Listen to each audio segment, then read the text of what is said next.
comments on Facebook and stuff so that I can see who's watching. We're starting a totally new book today. So those of you from the past couple of weeks who didn't really know what was going on in Oculum, we are finished Oculum now. We read the whole entire thing. We tried that new style of book, and a lot of you really liked it and said that you might try and read a book like that in the future. But there were a couple of people who said, meh, it's not my favorite book. I probably won't read that kind again. And that's totally fine. That is exactly what this book club is all about. It's all about trying new things and listening to something that you might not have read on your own. So today we are going to start the Great Treehouse War. This one, I've been excited to read this for a really long time. Inside this book, while we are reading, there are all kinds of little notes and things in there. There's pictures. There's little sticky notes that the friends inside of this book leave each other. And I'm going to try and read and show you all of the sticky notes and pictures that are inside. But I think it's going to be pretty fun. So are you ready to get started? The Great Treehouse War. Part 1, how it all started. And just a reminder, guys, I'm in the library. So if something happens and you can't hear the whole chapter that I'm reading because the internet cuts in and out or something, don't worry. I am going to put this up on Facebook again right when I'm finished reading. So if you're having trouble watching live, it will be up in just a little while when I'm done reading. Even my computer's being a little silly.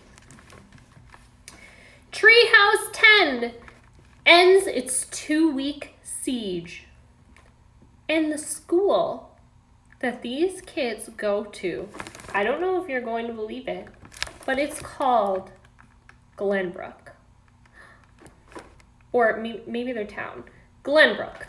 Parents around the world breathed sighs of relief this morning as the second to last of the so-called Treehouse 10, all of them 5th graders from the local Tulip Street Elementary School, ended their 19-day standoff. Cheers could be heard from blocks away when the 9th child climbed down from the treehouse between the properties of Dr. Alexis Mirage and Dr. Varun Maladi, running to hug his tearful parents. Everyone seemed relieved that the disagreement had at last come to a peaceful end. Only one member of the Treehouse 10 still refuses to return to American soil. As of press time, Winifred Maladi Mirage, the treehouse's original resident, remains inside with no sign of when she might leave. Neither of Winifred's parents choose to comment. Oh my goodness. That sounds cool. I just lost your comments, friends. We'll wait for my computer to load up a bit while I show you what's inside this page. We've got pictures of the Treehouse 10 in here. So these are all the friends that are going to be inside of the treehouse during the Great Treehouse War. And right here is Winifred, and this is whose treehouse it is. She's the one who has the treehouse in her backyard.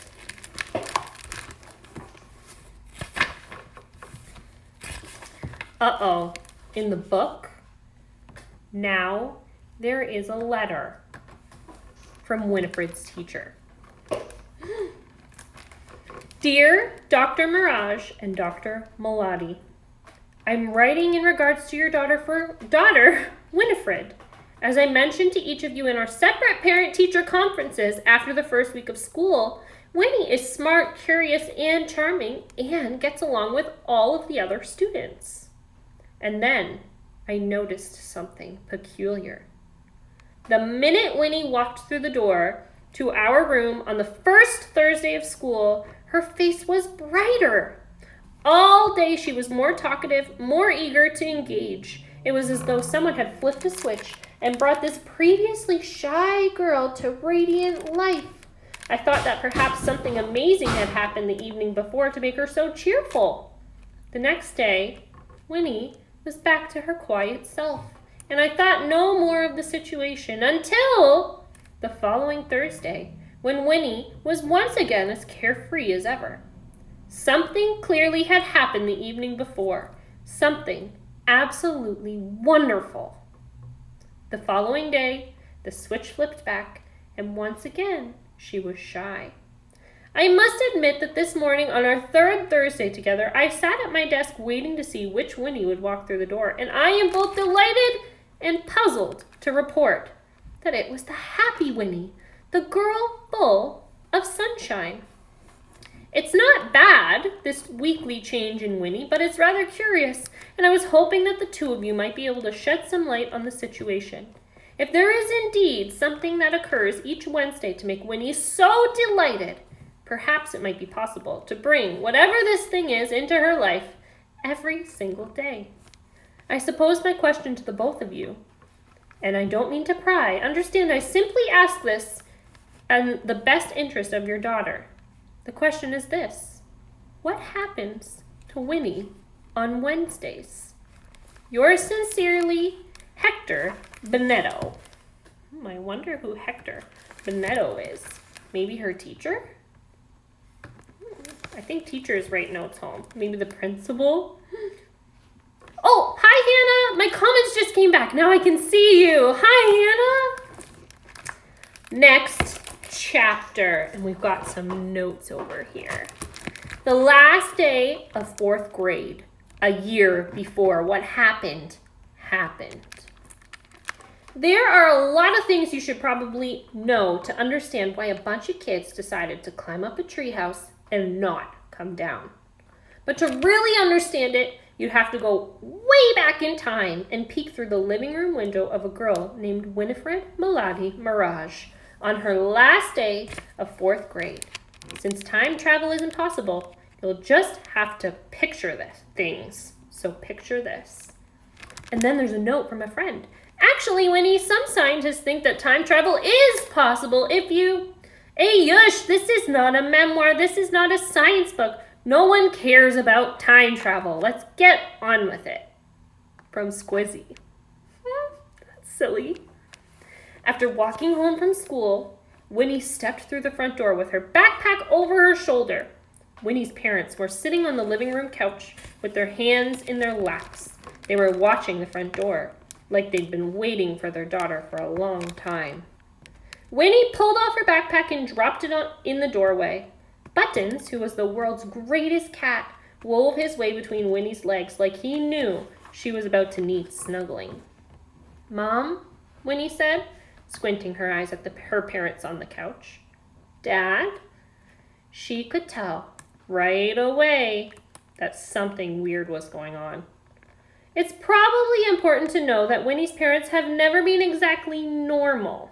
Like, instead of playing board games after dinner, the way some families did, Winnie's dad, who's a biologist, might sit her down for a slideshow about his latest research on the beneficial properties of bat guano. Winnie, maybe right here that bat guano is another word for poop. Gross. We can't write poop in our book. Look, it's talking about poop. Ew. Oh, we lost our Facebook friends for a second. Let's wait for them to come back.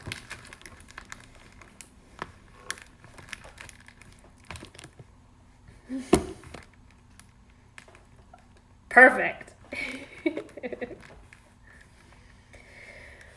This only made Winnie wish she'd never eaten dinner at all. Or Winnie's mom, who's a mathematician, might try to explain her current work on Conway's Thrackle conjecture, which only made Winnie wish she'd never ever grown ears. Once, Winnie made the mistake of asking if she and her parents could play Boggle after dinner, and afterwards she had to sit through a 2-hour presentation of all of her parents' many awards and grants, none of which, they informed Winnie, had been won while playing Boggle. And then a 4-hour argument about whether or not Winnie's dad had more awards than Winnie's mom, because there was simply more prizes for biologists than there were for mathematicians. Winnie never asked to play Boggle again. But finding her parents waiting for her on the couch together seemed especially weird to Winnie, because normally Winnie's parents weren't even home when she got out of school. Normally, Winnie started her homework all by herself and then heated water on the stove at exactly 5:55 p.m. And look, another page of notes from her friends. Winnie, your parents let you boil water by yourself? Mine won't let me near the stove. From Broken. That's probably because you set your shoe on fire that one time. From Lyle. Oh yeah, from Broken. So, the pot of water would be boiling and ready to put pasta in as soon as her parents got home. Winnie's parents were very precise about meal times. They were very precise about a lot of stuff. Another weird thing Winnie noticed that afternoon was the way her parents were sitting. While she was standing in the doorway with Buttons weaving between her legs, she realized that she hadn't even ever seen both of her parents on the same couch before. Really? That does seem kind of weird, from Greta. Greta, let Winnie tell it her own way. Plus, your parents do plenty of weird stuff. Remember those spandex pants your dad wore to our last soccer game? From Squizzy. Ugh, don't remind me, from Greta. When Winnie's family watched television or sat with guests, Winnie's mom usually squished herself against one couch arm while her dad sat in the recliner on the far side of the room. What's going on? Winnie asked. Even Buttons let out a confused meow. Come sit down, Winnie's mom replied, patting the couch cushion between herself and Winnie's dad. Yes, Winnie's dad agreed. That's another weird thing. Her parents never, ever agreed. Have a seat. We've marked a spot for you. And that was the weirdest thing at all. There was a tiny X of masking tape stuck to the center of the middle of the couch cushion. Her parents, Winnie had realized as she stepped closer, had measured out a spot for her so that she'd be sitting exactly evenly between them, not 1 millimeter closer to one than the other. Yep, that's pretty weird, says Greta. Spandex pants, Greta, says Squizzy. But Winnie, who was pretty used to her parents being weird, decided that there was nothing to do but sit. Buttons sat too, hopping right on her lap.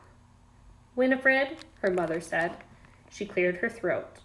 Your father and I... Oh no, Winnie's dad cut in, putting up a hand to stop Winnie's mom. We agreed that I would tell her. You got to tell Winnie about the tooth fairy. Winnie's mom frowned. I don't see what the point is in that. That's entirely... We discussed this, Winnie's dad argued. But once again, you're attempting to ruin... While Winnie's parents argued, Buttons purred a little louder in Winnie's lap, scrunching his head under her hand.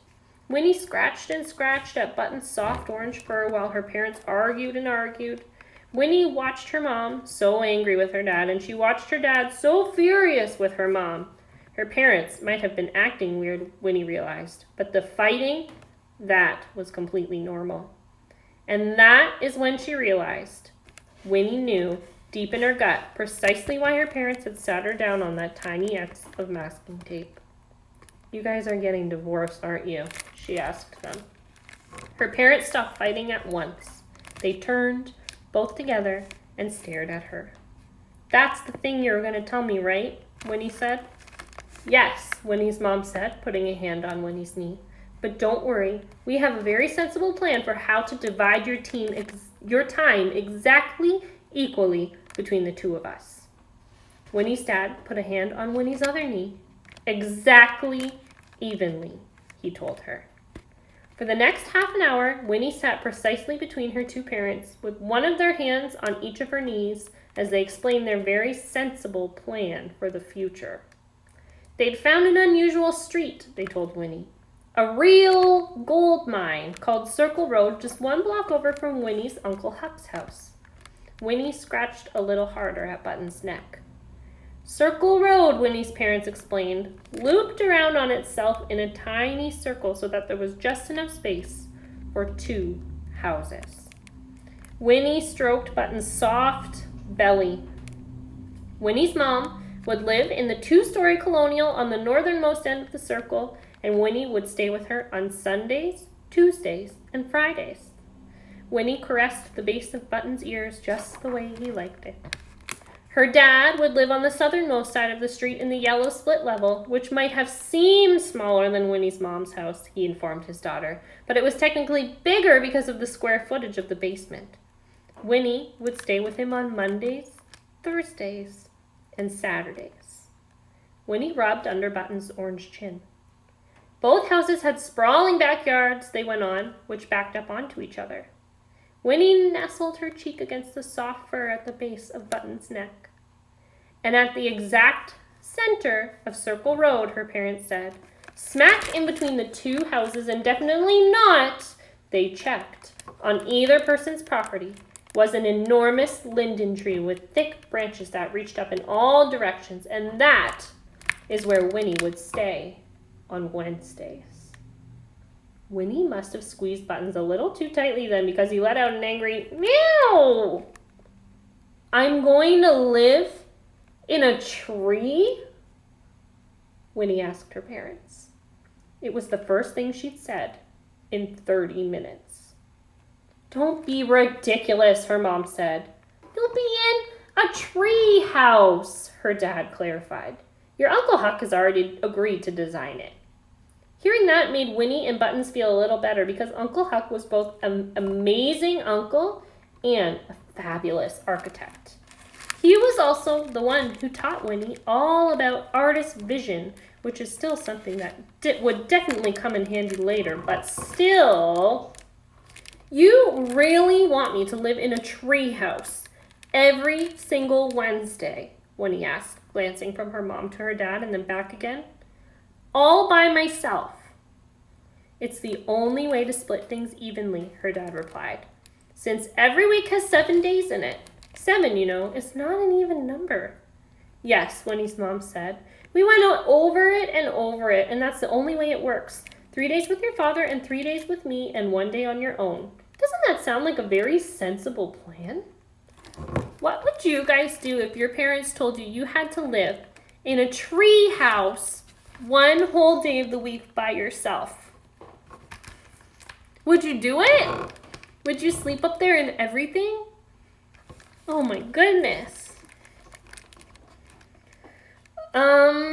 Winnie began, glancing from her dad to her mom and back again. Buttons wasn't quite sure how he felt about things either. I guess, she said at last. I knew you'd think so, her dad said with a smile. It was my idea, after all. Your idea, Winnie's mom cried. I very much disagree with that statement, Varun. Oh, do you? Winnie's dad said. What a shock, Alexis, that you feel the need to disagree with me. I'll disagree with you when you take claim to my proposals, Varun. As her parents continued their argument, Winnie scooped up Buttons and headed down the hallway to her room. Neither of her parents seemed to notice that she'd left. Winnie shut the door on their bickering, thinking that perhaps it wouldn't be so bad after all, having 1 day a week to herself. And she's drawn a tiny little picture on a sticky note. I think Winnie is really good at art. I think that must be something she likes. And here's a map of her neighborhood.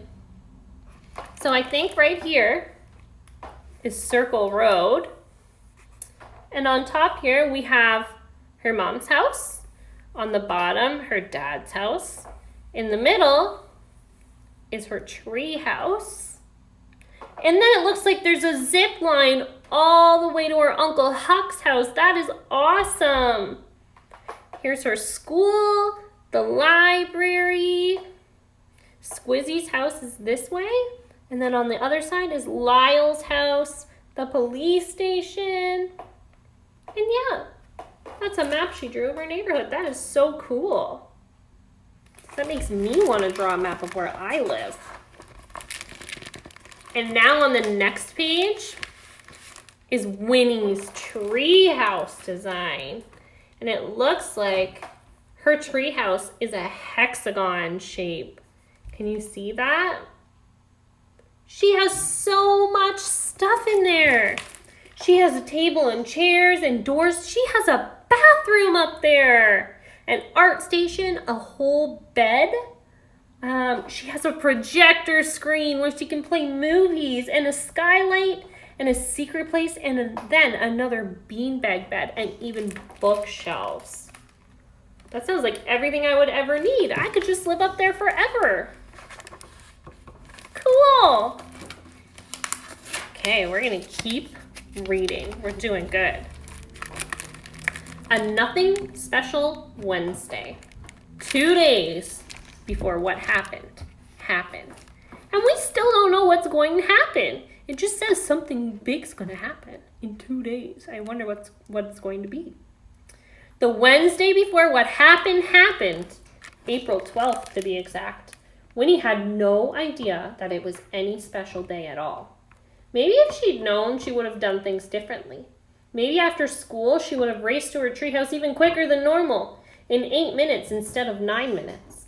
But since there was no way for her to know that what was going to happen would happen, she acted like it was just any other nothing special Wednesday. And then there's a note. Well, Winnie could have known, technically, if she came back from the future to tell herself. Time machines aren't real yet, but scientists think... No one cares, Squizzy! Or no one cares, Ayush! From Squizzy.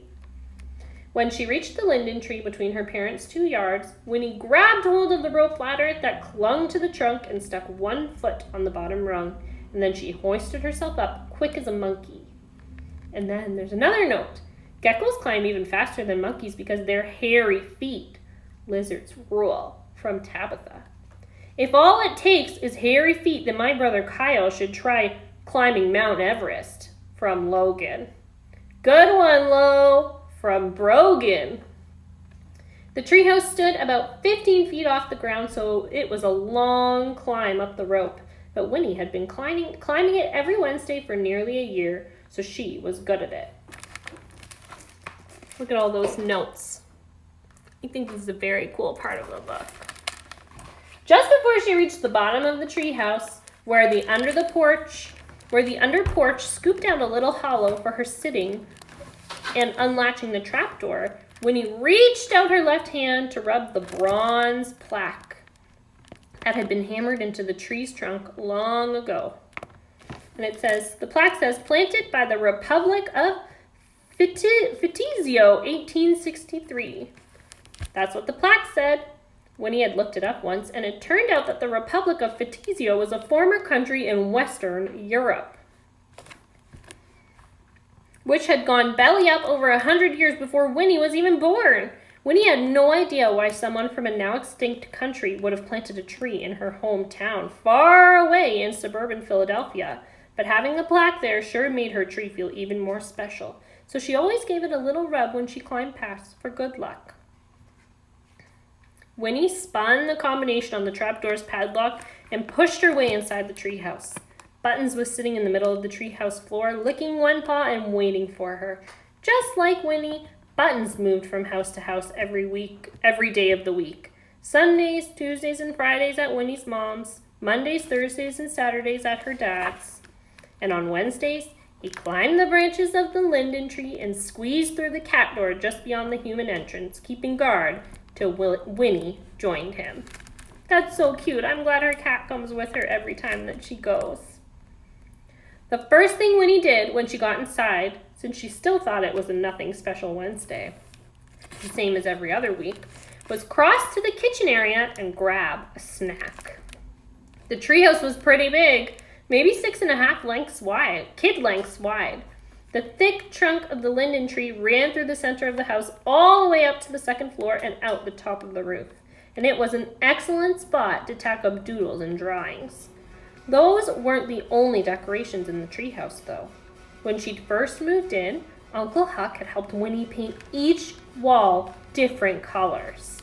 Turquoise blue with polka dots, pink with wiggly green stripes, whatever she felt like. No matter what the weather was outside, the inside of the treehouse was always bright and cheerful. Winnie opened the mini fridge and pulled out a carton of milk.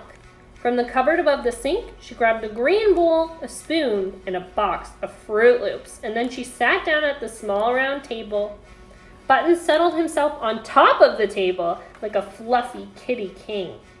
There was no oven or stove in the treehouse since Uncle Huck had been worried about Winnie setting the linden tree on fire. What with Winnie being only 11 and everything. But there was a toaster oven and an electric tea kettle, which Winnie mainly used for making hot chocolate. And then there's a note.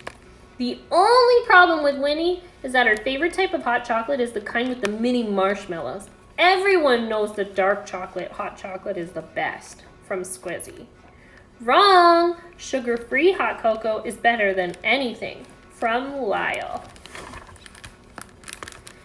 Winnie shook the last of the Fruit Loops from the box and wolfed them down.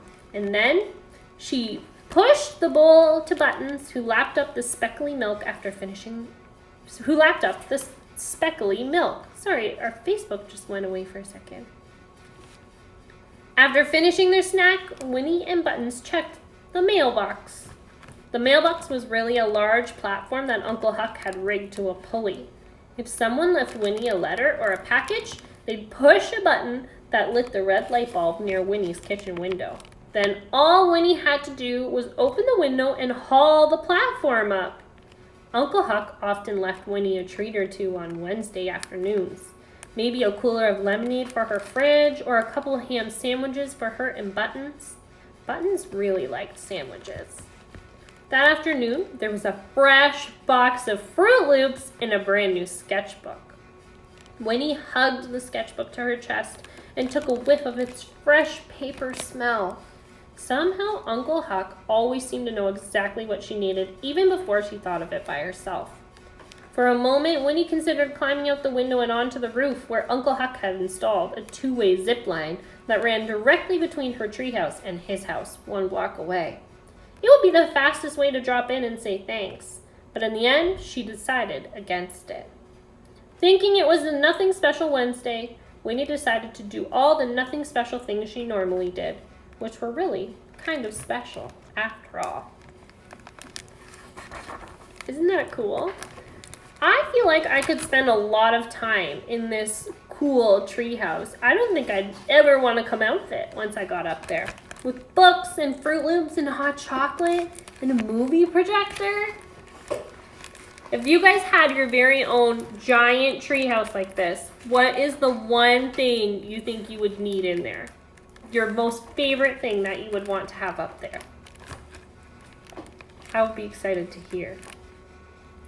As far as Winnie was concerned, the only problem with Wednesdays was there was only one of them in a week, which made it super difficult to figure out how to fill that day up. That Wednesday, for example, Winnie had doodling to do and hot cocoa to make and the world's greatest cat to snuggle. She also had a week's worth of homework to catch up on and tests to study for and an entire book to read for a book report. Not to mention that she really ought to figure out an amazing present for Squizzy's birthday the next day and sort through all of her swimsuits to find the perfect one for Lyle's pool party in June. On Nothing Special Wednesdays, Winnie often ended up doing the sorts of things that most kids could do on any day of the week. At first, dividing her days between her parents had worked perfectly. Spending exactly equal time with each parent meant that Winnie only had to be around one of them at once, which was good for everyone.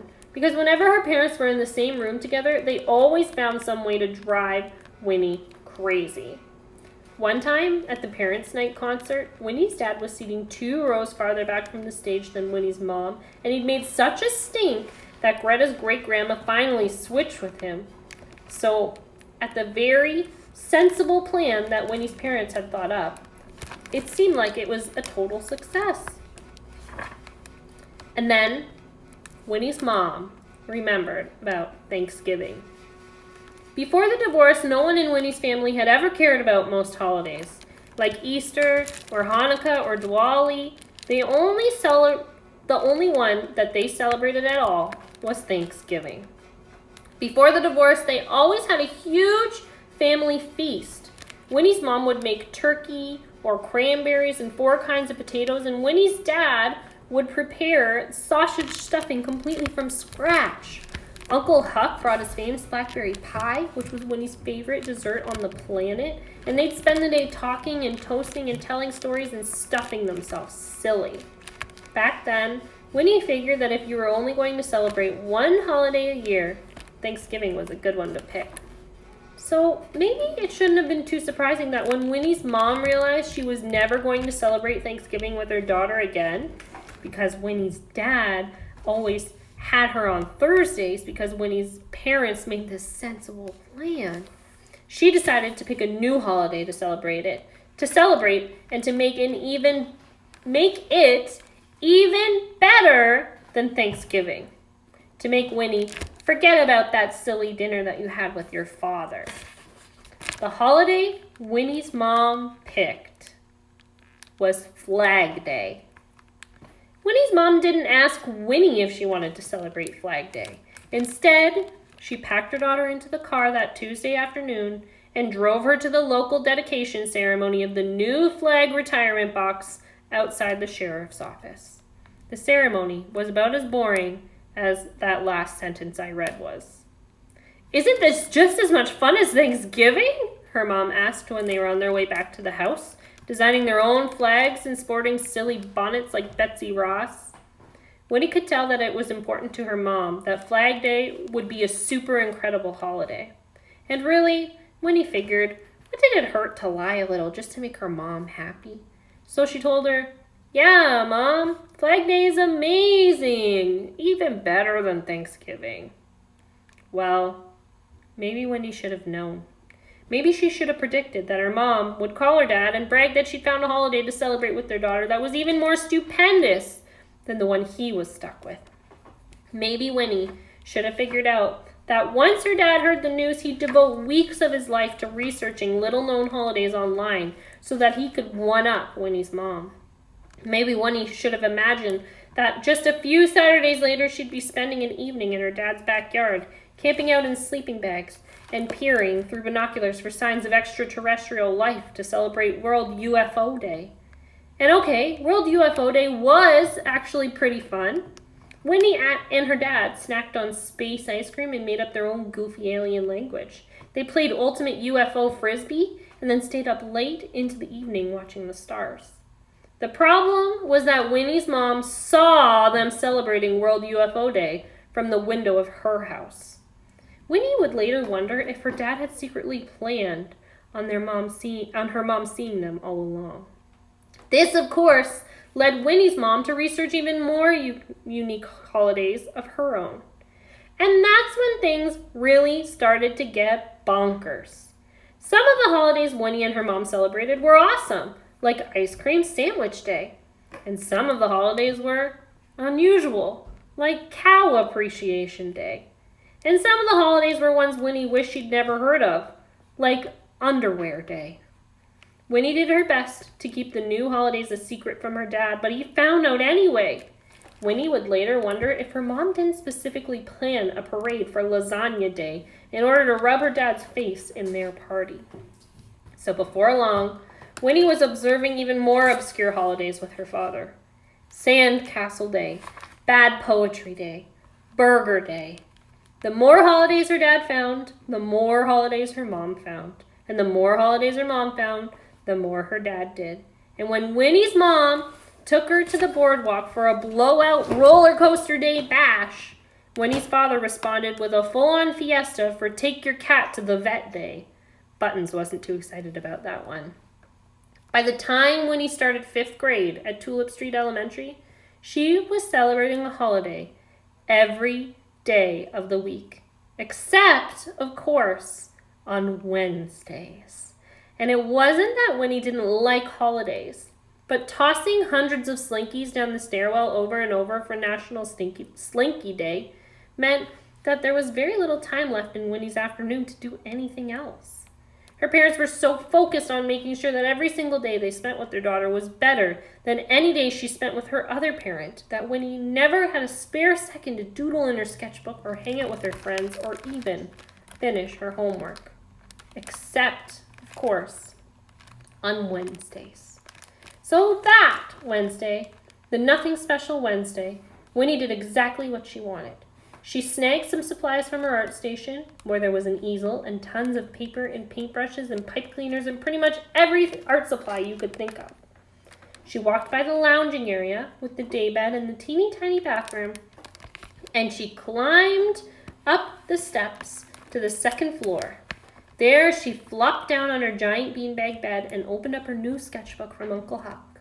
The book's unlined pages seemed full of possibility, inviting Winnie to draw any doodle she wanted or tell any story that popped in her brain. Button scrambled up his cat Jungle Jim and snuggled beside her, and together they spent that Wednesday afternoon thinking and doodling and staring out the window and really doing nothing special at all. When the sky outside grew dark and the air grew still, Winnie and Buttons tucked themselves under the soft quilt that had once been her baby blanket, and Winnie set the sketchbook full of brand new Nothing Special doodles on the nearby shelf.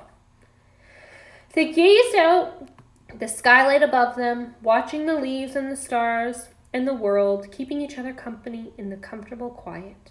Maybe, if Winnie had known what was about to happen, she would have stayed awake a little longer, breathing in the Nothing Special treehouse smell, listening to the soft chirp of the Nothing Special crickets outside. But she didn't. So instead, she drifted off into a perfectly lovely, nothing special sleep. And it's another cute picture of a tiny hamster. And we missed one note from her friend on the last page, and it says, "I wish my parents forced me to play with Slinkies instead of doing my homework." From Joey. And that's where we're going to pause today. And on the next page, it shows us a giant calendar of April.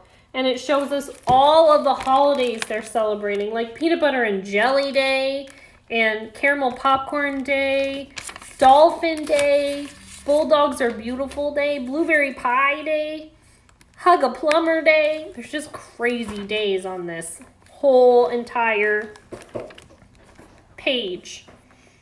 And then there's pictures of Winnie's homework that isn't finished. It's all empty. It says, "Winnie, please see me after class." Yikes. And then a picture of her math test, and it's not good either. It says, "Winnie, is everything okay?" From Mr. B. And then a book report where she's not getting great marks, and it says, "Mr. B says, let's talk at lunch." Uh-oh. So, that is our first reading, The Great Treehouse War. We've met Winnie. We know Winnie's parents are separated. She has to live alone in a treehouse every Wednesday. And she's not doing too good in school because she has no time for her homework. Yikes. And Hannah, I'm glad that you would like to have a cat in your treehouse. I think I would also need a cat if I had a treehouse like that. Now behind me, I made a worksheet just like old times for this week. And it is a hexagon where you can design what you would want in your very own treehouse. And at the top it says, "I'm gonna live in a tree," just like in the book. So create a floor plan for your own dream treehouse. Would you have a bed, a refrigerator, a TV? What is it you would like to have in it? And you can draw it similar to, I'm trying to find our page, similar to how Winnie designed hers. You have 2 cats, you'd have to bring both of them up there, wouldn't you? And you'd have to have extra litter up there too, or it might get stinky. And that's all we're going to read for today. I hope that you like this book so far. I I think it's going to be different than our last book, and I think it's going to be a lot of fun. So thanks for hanging out with me today. Next week, we will read again, and we'll have lots of fun. I'll see you guys later. Bye.